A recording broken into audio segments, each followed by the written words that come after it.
Assalamu alaikum, my brothers. Bismillahirrahmanirrahim, Rahmanir Rahim, in the name of the most merciful, most kind. Welcome to the show. So, we're going to look at some videos, especially coming from the UK. The news, running some distraction from the, where genocide that's going on that we can't really speak too openly about because the tubes hate it. So let's look about how the UK views their quote problem, their rising problem that's happening. So let's just begin. Let's do it. It's 9 p.m. I'm Patrick Christie's. Tonight, stay at home. Women's job is to stay at home. They only come out when there is a need. I like how that's all they showed. Of course, all this, for their protection. Talk about that.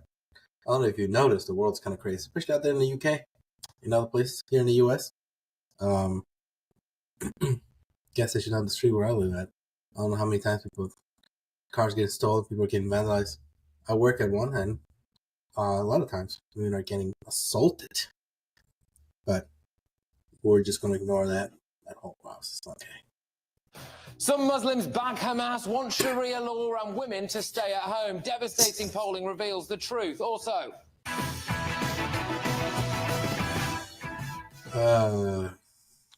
we have to face facts. There is a big problem with the views that too many Muslims hold in Britain.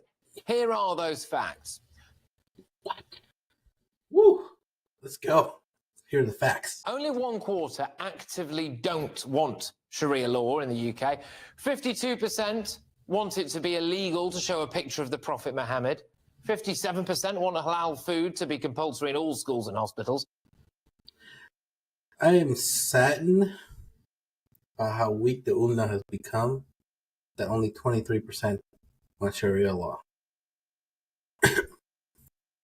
It's just how weak Muslims are becoming because they want to, so desperately want to be just like the West, full of degeneracy, use drugs, alcohol. That's really what it is. That's why they don't want halal. They're like only a little more than half want halal food. Yeah, they don't care.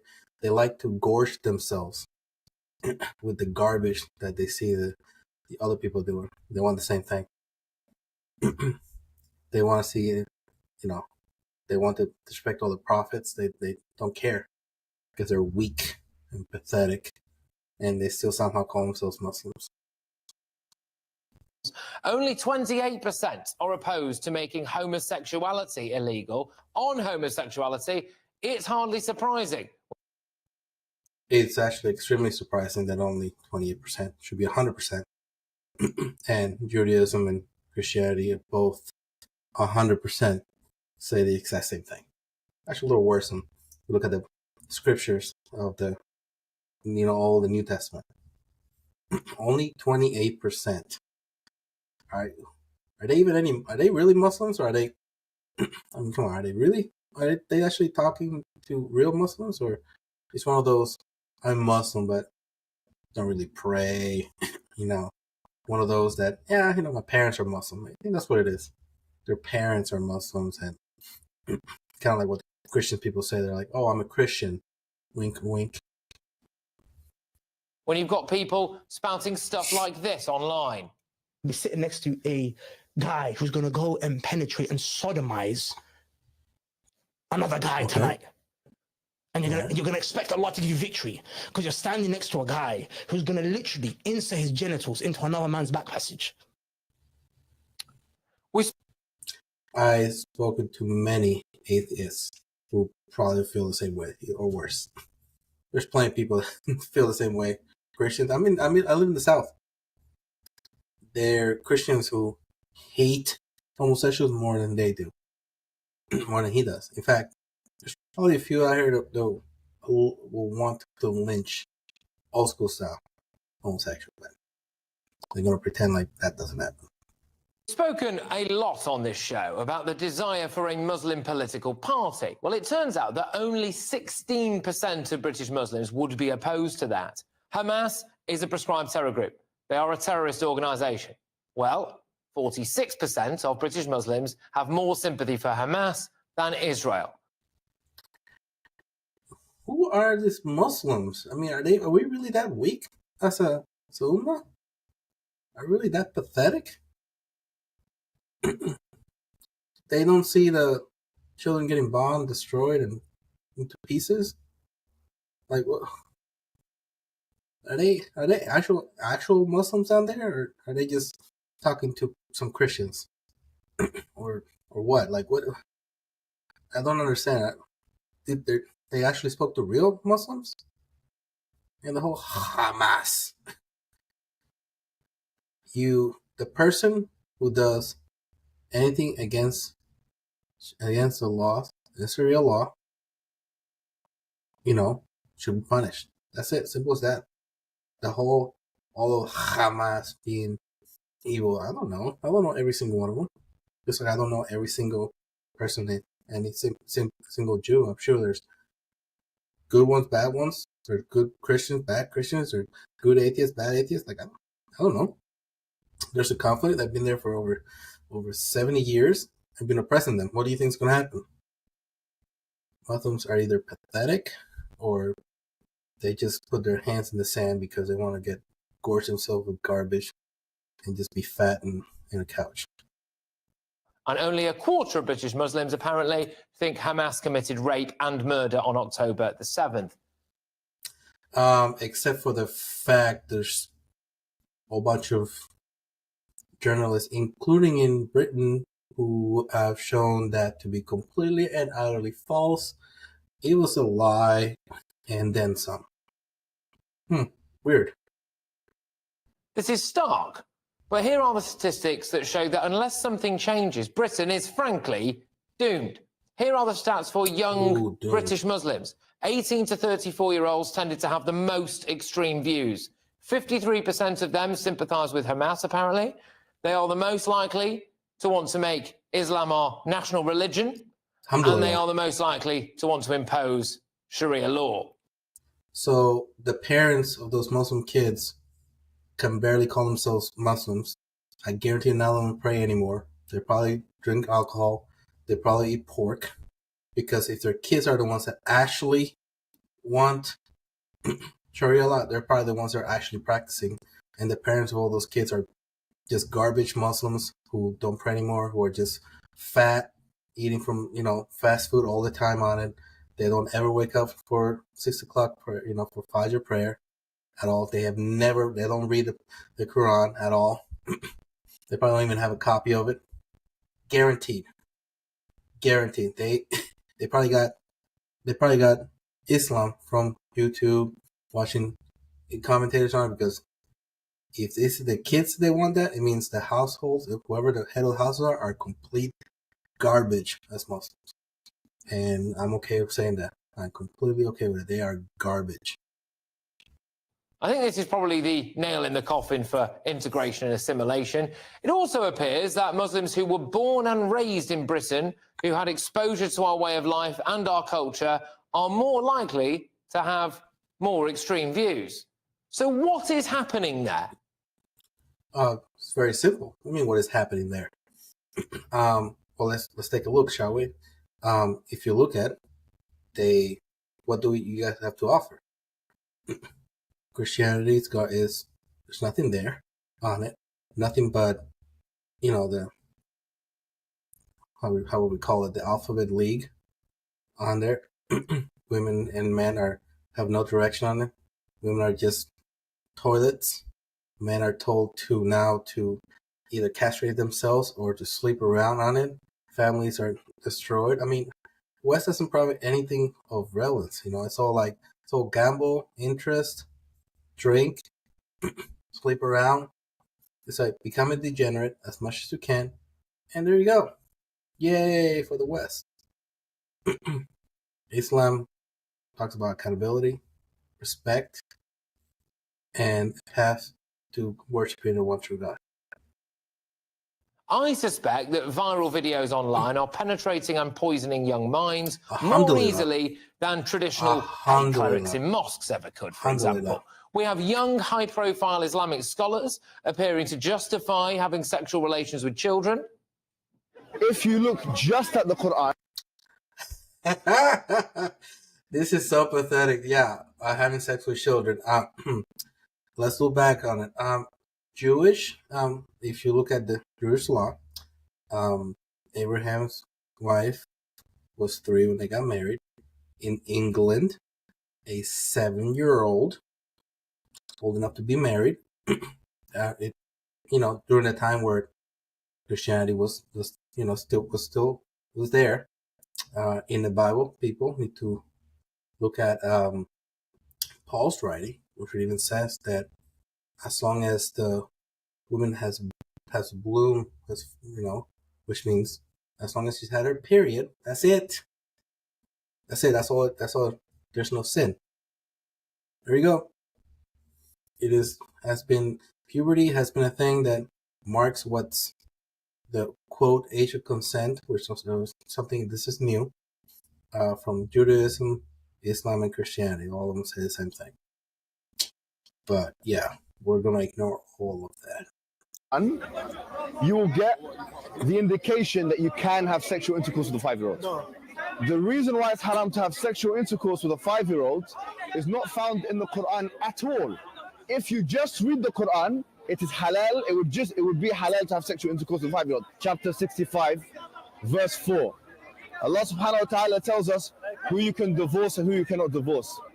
And then he says, Wallahi. Of course, it doesn't talk about the entire video because it gives just more into it. You see, in Christianity and Judaism, it just talks about puberty. That's it. So wait a minute. Girls can have super early puberty. That happens. That's why there's more stipulations. Like, it's not just that. In England, a 7-year-old, they would marry them and would consummate the marriage. Yes. This time, no. That's only one of the criteria. The second one was she also has to say yes to the marriage. She has to be mentally, physically, and emotionally fit as well to be married, and her body needs to make sure it's mature enough so there's no trauma or being harmed as well. See, that's what goes beyond that. That's what we have the Sunnah and the Hadith. But of course, I'm sure they're going to add all that to it. Wallahi lam yahidn, and the ones who had never been pubescent before. I think most. Yeah, because you could have a contract marriage. Just because you have a marriage doesn't mean you actually consummate. There's two things. You could have a contract marriage. Did that in times of the Jewish people as well. And it wasn't until you consummate the marriage that, quote, it becomes official. So let's say you marry someone on it, whatever on it. But if you never, consummate it, because usually there's a time, 1, 2, 3 years on there. It's different times. And then she's like, hey, you know what? I don't want to be married. Okay, well, never consummated, so bye, I guess. All right, bye, nice to meet you. That's it. There's no consummation, nothing. Everybody goes on to their own merry way. Yeah, there you go. It's really that simple. Women had a choice back then. That's right. Before the women's suffrage, women decided that. And they also had their own money, property, and so on as well. That's not talking about something that men did. That's something women did.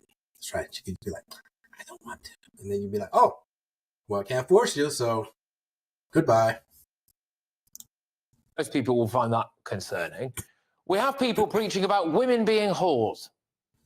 Any woman who comes out of her house perfuming herself, every single eye that looks at her, فَإِنَّهَا هِيَ زَانِيَةٌ. She's an adulterous woman. Clips like she's talking about the men who are thinking that. That's all he's saying. Because men are looking at her and that's what they're thinking. But yeah, they don't read Corinthians. the Paul, yeah, don't read Corinthians as well. You might get a little shock, and you might get your feelings hurt. What they say about women there. So, just a fair warning. Don't read Corinthians if you find that clip to be a little traumatic. Like that show that this really should be a women's rights issue. The pushback, I think, should be on women's rights, if nothing else. What would women's rights be in this man's version of Britain? Allah brings down government. Let's talk about women's right in his version of Britain. Okay. Women decide when to get married. You have to give a woman, they have to go on a contract, and you have to actually provide them whatever gift they choose. You cannot look at them at all. Men have to look down, avert their eyes, and keep walking. We're not allowed to look at them at all. You're not allowed to touch them, check their hands, or nothing at all. You have no right to even get close to them unless you need something. Hey, can you help me with something? Sure. That's it. You have to talk to their father and family. They have to interview you pretty much to see if they think you're worthy enough for it. And then after that, she still decides whether or not. At the same time, let's see what else. Oh yeah, she retains all her money. If she makes money, she still retains it. She has no obligation, financial at all, in the entirety of the marriage at all. That's God's standard. The man has to provide everything and extra for her as well. Even if she has money, she could have $10 million. Doesn't matter at all. You're not allowed to ask her about her past at all. I don't care what anybody says. You're not allowed to ask her about her past at all. 0 questions about that. Because if Allah forgives, He forgives and makes it null void as well. Yeah. And it's not even talking about inheritance. That's a different story right there on that. Yeah, that's all. Also in the second title, greatest after a prophet in Islam, is a mom. 3 times more respect than a father, and heaven is at the foot of mothers. Yeah, that's what it talks about women. All right, let's go. Because what? When men and women start free mixing, Allah destroys the government. Islam is reportedly the fastest growing religion in the UK, and there is a surge in young white British boys converting. The latest figures show that the generation of British Muslims coming through now are apparently more extreme than we've seen before. Look, people can make their own minds up about this. I mean, do you honestly think that the so-called religion of peace is here to assimilate and blend in, or not?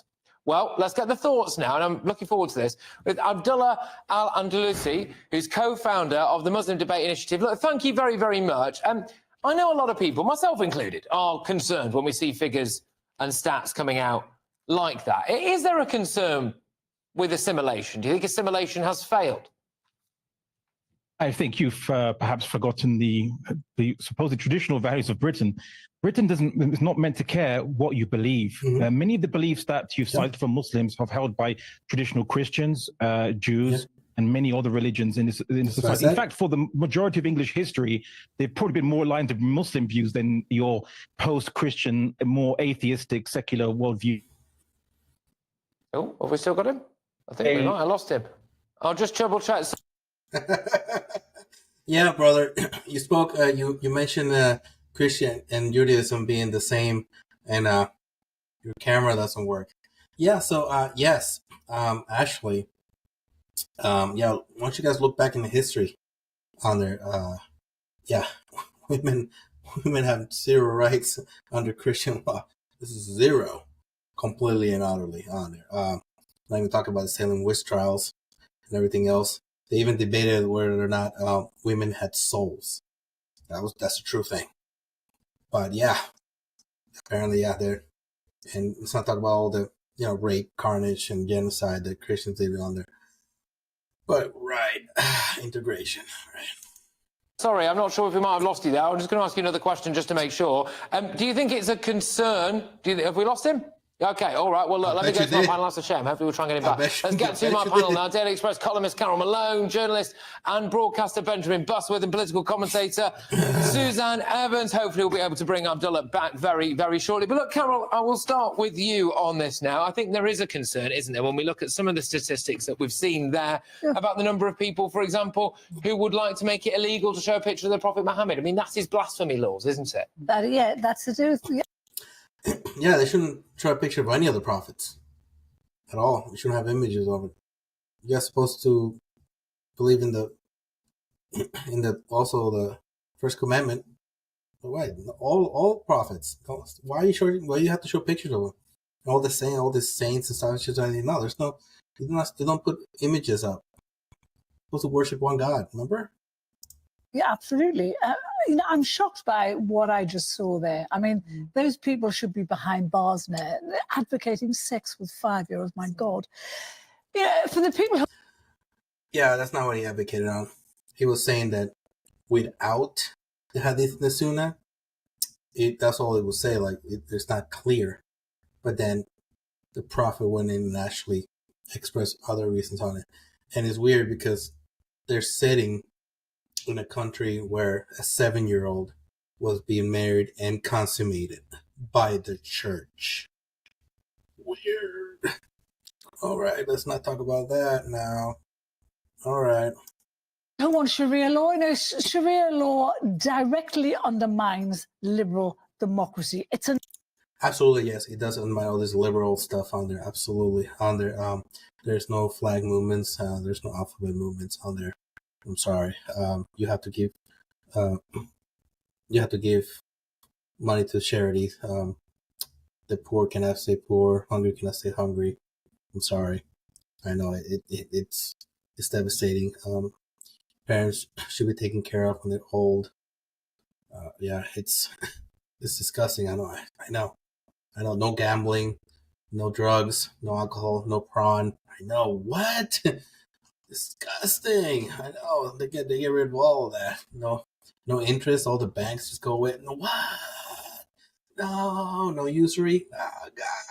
What are we gonna do? I know, that's disgusting. It's disgusting. It's an extreme, oppressive law which mainly hurts women and children, by the sound of it from your film there.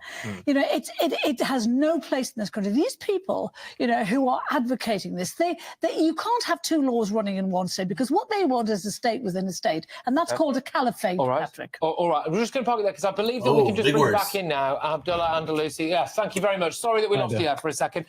Look, yeah, you better not mention Christianity again. 57% apparently want things like compulsory use of halal food. I think I'm a bit less bothered about that, to be honest with you. I mean, I think things like, for example, 52% of people making it illegal to show a picture of the Prophet Muhammad. I mean, that is tantamount to a blasphemy law, isn't it? Would you be in favour of that?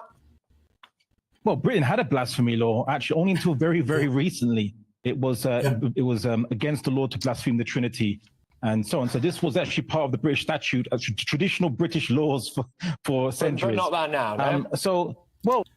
But they had it before. And why do you need to have your picture? Why? Like, what's the reason for it? There's literally no reason for it. Like, none. Like, what? Why do you want to do that? Okay, so if you would change your mind, that's up to you, you know. But the issue is this, that in England, you should have the right to have your beliefs as long as you don't violently force anyone else to change theirs. Why is that not acceptable for Muslims to hold this? 100 years ago, they were complaining about Jews not assimilating and doing that. That Jews were having a separate society, ghettoizing themselves, having beliefs that were un-British, as Oswald. And they do have a separate society. They have their own hospital, their own ambulances, their own back. They have everything their own, completely.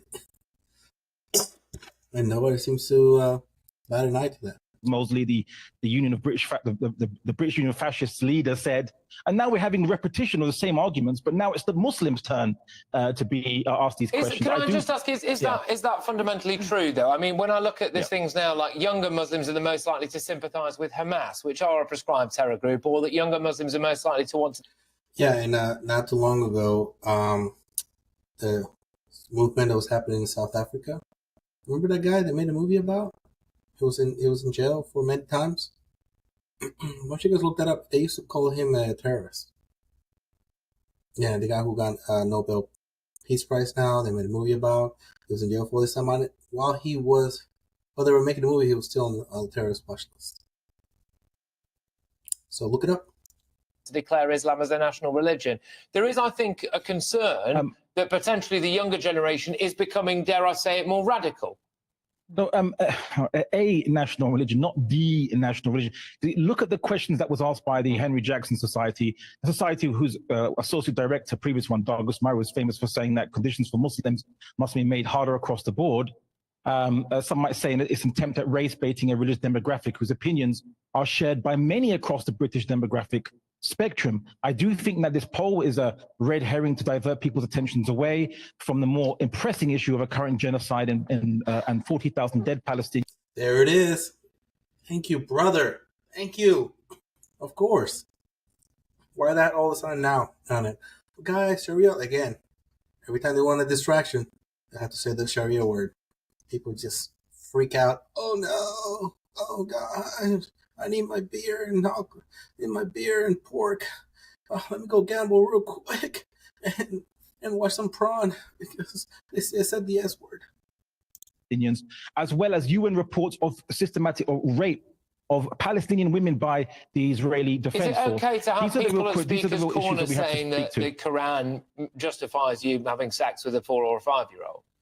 Okay, so this is someone I know, Mohammed Ajab. If you watch the entire video clip, he doesn't say that you can have sex with a 5-year-old.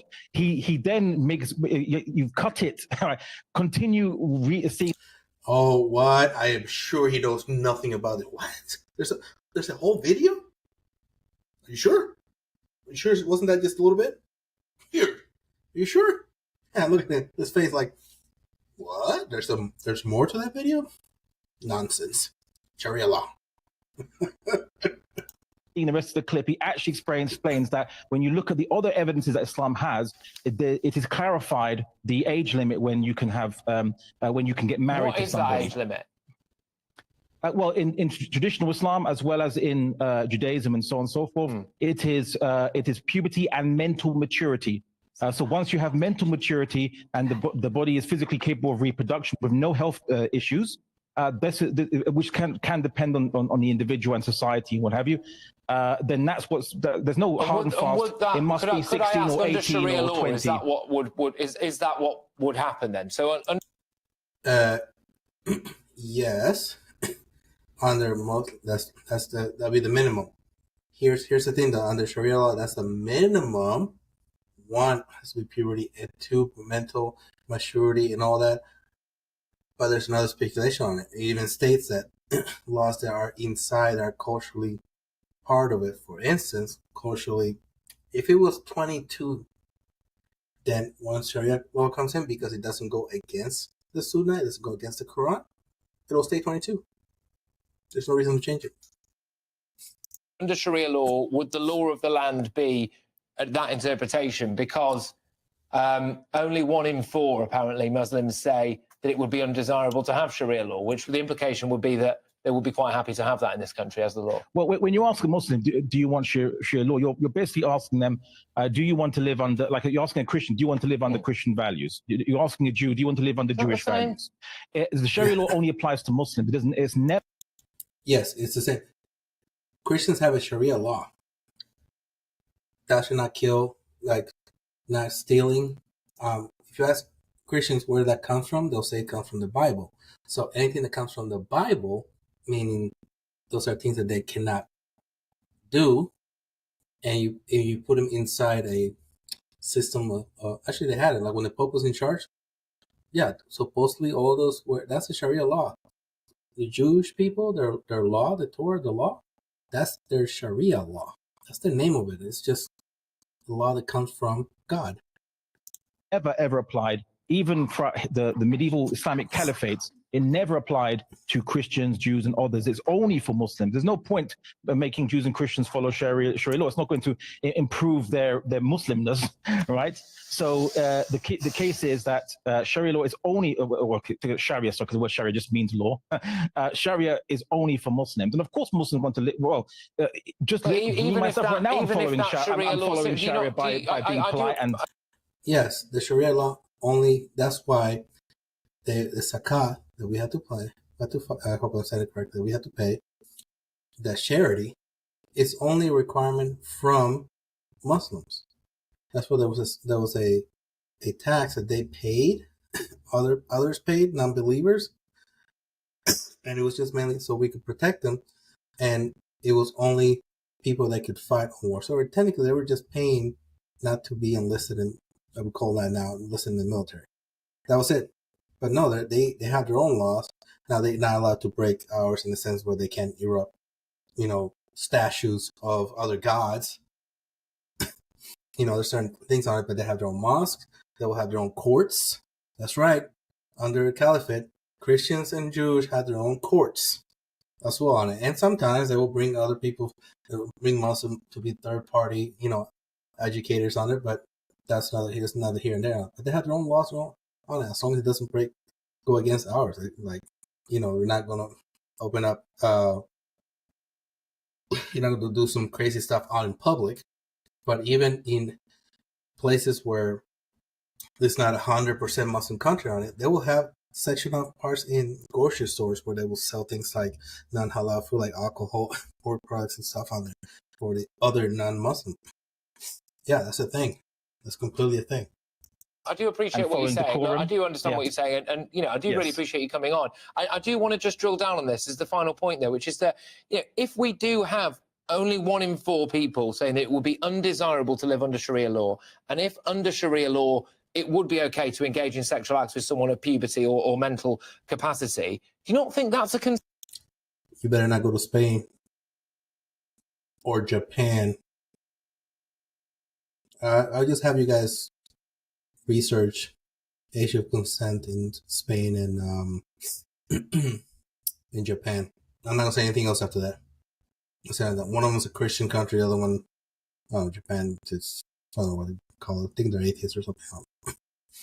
But yeah, look at Spain. So leave that there. Concern.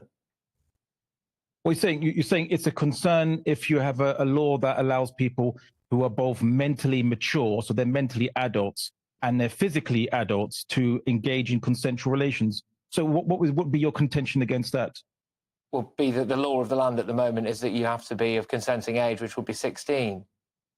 Well, you're currently 16, but in other European countries, it varies between 14 to 18. In some European countries, in some places, even 20 years old is the age limit, and 16 is sleeping with a minor, so to speak. So Britain might be called. So you're not against it being younger than that. You wouldn't be against it. I'm simply saying that you're asking Muslims what is the Muslim belief is in this poll, right? So they're going to explain it to you. They're not going to say that they want to change the law of the land, law of Britain, to make it into whichever system. That wasn't in there. But also, you see, the thing is this: the poll brought out some really strange results. Because if you're arguing that we have to follow the majority opinion in whatever poll, according to this poll, 56% of the British public said that they don't trust Jewish community leaders in the UK when they talk about Palestine and Gaza. That's actually in the poll. So do we have to follow the majority then? Also in the poll, apparently the wider British public is twice expressed 6% of the British public has expressed a positive attitude towards ISIS, right? So where's the outcry about this? Is the wider British public? I think there is quite.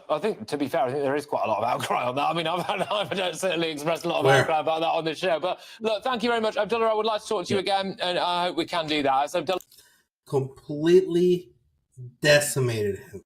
Completely decimated. Just destroyed him. Alhamdulillah, may Allah bless that brother. May He bless him and protect him and guide him. Alhamdulillah, alhamdulillah, alhamdulillah. Well, I hope you guys like this video. Like, subscribe, and comment. Tell me what you think. And until next time.